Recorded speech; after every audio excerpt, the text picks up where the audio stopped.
We are now joined by the winning team of today's Toyota Tundra 250. The number 9 team, Liberty University Toyota. We're first joined by our driver, William Byron. William, it's quite an accomplishment for you. Just your 5th NASCAR Camping World Series truck start. You get your first win. This qualifies you for the chase, and you are also the 9th NASCAR Next alum to win a National Series race. Can you talk a little bit about that experience for us? It's awesome. I mean, all the way from like the first race in Phoenix, I knew there was a lot to this. There's so many different ebbs and flows of the race. And it's just really important to keep your head in the game. And that was really evident tonight with the way the last 30 laps went, getting the lead, and then on that last restart, falling back to 3rd. You just can't give up. So just really proud of this whole Liberty University team. We had a really fast Toyota Tundra, and KBM is just really giving me a great platform. Awesome. We are also joined by our winning truck owner, Kyle Busch. Kyle, you've obviously had a lot of success in finding young talent for your trucks. Can you talk a little bit about what it means to have William win so early on in his career? Yeah, I think this night is precedented for William for sure, and just the limited experience that he does have in the truck series, the limited experience that he has in racing in general. I'm well impressed with the way that he's been able to drive in the different vehicles that he's driven in over the years, and the success that he's had in those races as well too, and being able to move up the ladder as quick as he has. And to be with KBM, we sought William early last year and was talking with him and his dad about putting this deal together, and fortunately it all came together, and we were able to be here tonight and be in this moment. So it's pretty special to have William being able to win this soon in his career in the truck series, and hopefully there's many more to come. And we are also joined by the winning crew chief, Rudy Fugel. Rudy, can you talk a little bit about what it was like sitting on the box watching William drive to victory? It was different. The last couple of years I've had some different drivers and more experience in pressure, different situations, expecting to win more and out of the box. And so with a young driver again and learning how to coach him and how to do the right things, and but it was fun to watch too, because he's just got the raw talent and the speed just out of the box that you don't have to teach, and made it all happen. The last caution wasn't very fun for us sitting on the box, and probably not him in the seat either, but we pulled it out, and I think we showed we had a top 2 truck, if not, and at the end I think we had the best truck. It just, the way the restart shook out, and then it all worked out. All right, we'll now open it up for questions. Please state your name and affiliation when you get the microphone. Hey, William, Todd Palmer, Kansas City Star. First of all, what high school do you go to? And when's your prom, graduation, anything like that?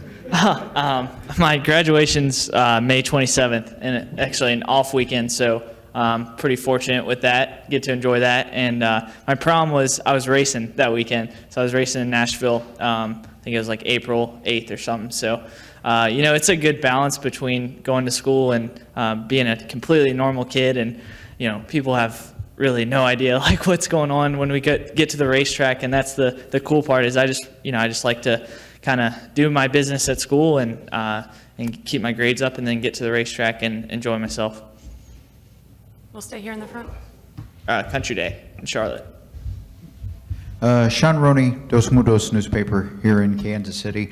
Matt Crafton had said that this asphalt can be difficult for a lot of rookie drivers. In fact, he said he told Rico Abreu that you kind of have to tiptoe around it a little bit. Why do you think a young fellow like yourself did not have too much trouble with it? Honestly, I think it's just anticipating and not putting yourself in that position to rely on whether it be the tire or the aero.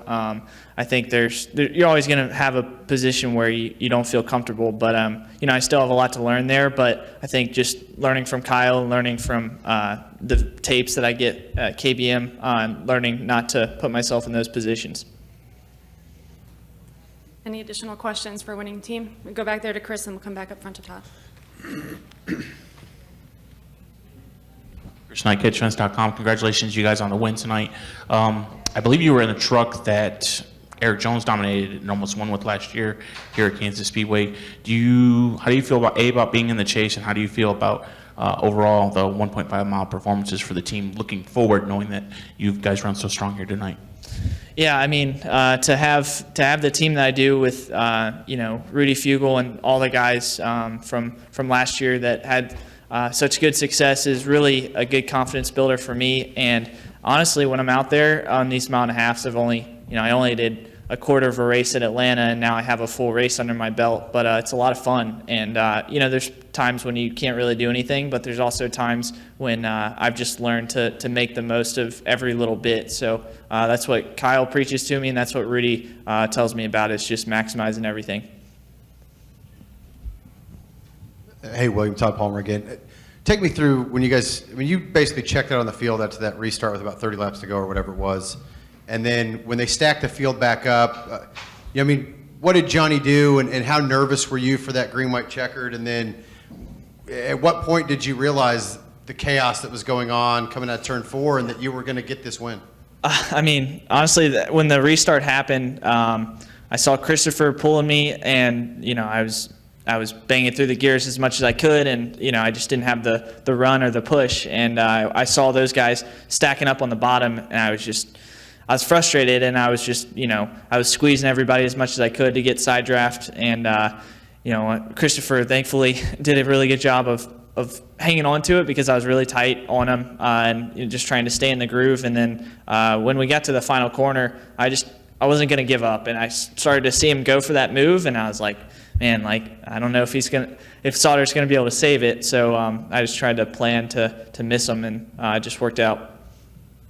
We'll go to Jim.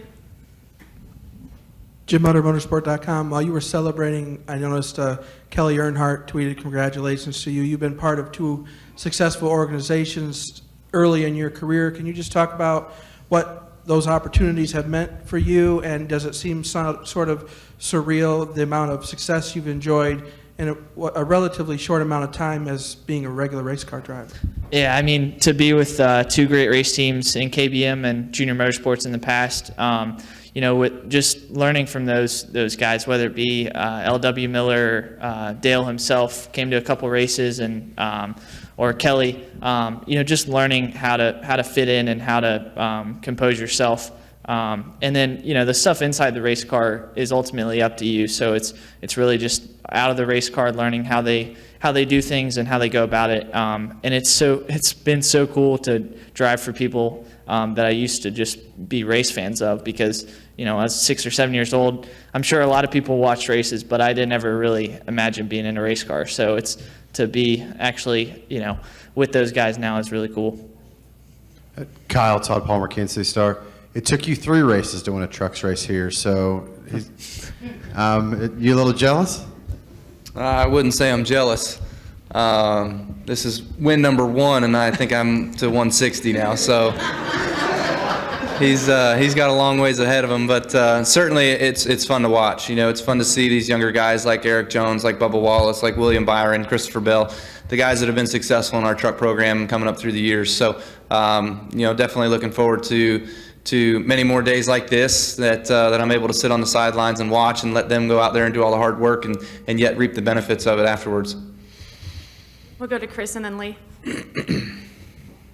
Chris Knight, CatchFence.com. Kyle, while it was a strong night and awesome night for William, Christopher Bell also had a good night, and he needed this after kind of a slow start to the season.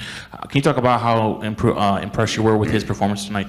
Yeah, Christopher had a good race going tonight. I was on the radio with both of them a bunch, but mostly with Chris and just helping him out. He did a really good job tonight, coming through traffic a couple times that he had to, making some bold moves that he made. That was really nice to see. He had plenty of confidence. Seemed like he was really comfortable with his truck, and the truck was driving well. He was racing William really hard there for the lead, and those two were actually starting to stretch out because they were drafting just enough that they were stretching the lead out on 3rd place. And then all of a sudden, for some reason, Christopher's truck just got really loose, and it looked like to me he was just hanging on. So, I was proud to see that he had a solid effort. It's a shame we couldn't come home 1-2 like I thought we deserved, but to come home 1 and 4, it's certainly a good night for Christopher with the start of the season that he's had. It's definitely been frustrating. We talked about it a lot earlier this week, he and I, about just sort of getting his mindset right and getting him back focused on what's ahead, and that there's going to be plenty of days where there's opportunities that the shoe's on the other foot. Tonight William was ahead, and we made sure that Christopher was full force in focused about helping his teammate and helping making sure that the teammate had a shot to win before they both went after it and battled it. And it seemed that the plan was working perfectly. You know, they got a good restart, they got out, they got 1-2, and then it was time for them to battle it out. That's when I was off the radio. I didn't say anything there on out, you know. But certainly good night for both of them. Lee Spencer, Motorsport.com. Champ, your thoughts on the caution clock?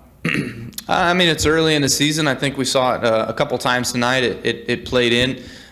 Certainly there was some tense moments with some fuel and people running out and stuff like that. And, you know, I think if it comes down to that where the caution clock is right on the fuel number, you know, obviously they kept pit road closed because there was guys stalling on the apron. But, man, all you're going to do is keep getting the next guy to stall, the next guy to stall, the next guy to stall. So, you know, it was a smart move to just open it up and get the trucks down pit road. I say that because it was fortunate for us that we weren't the ones that did run out. But, again, the shoe may be on the other foot later on where it may be us. But all in all, it's just it's an interesting strategy to the series. It's different, that's for sure. I do remember a few years ago when you couldn't take fuel when you could take tires or vice versa, and it was real awkward for coming down and repitting and all that sort of stuff. So this is just a new thing for the series to have to work around and make the crew chief's jobs a little bit more stressful.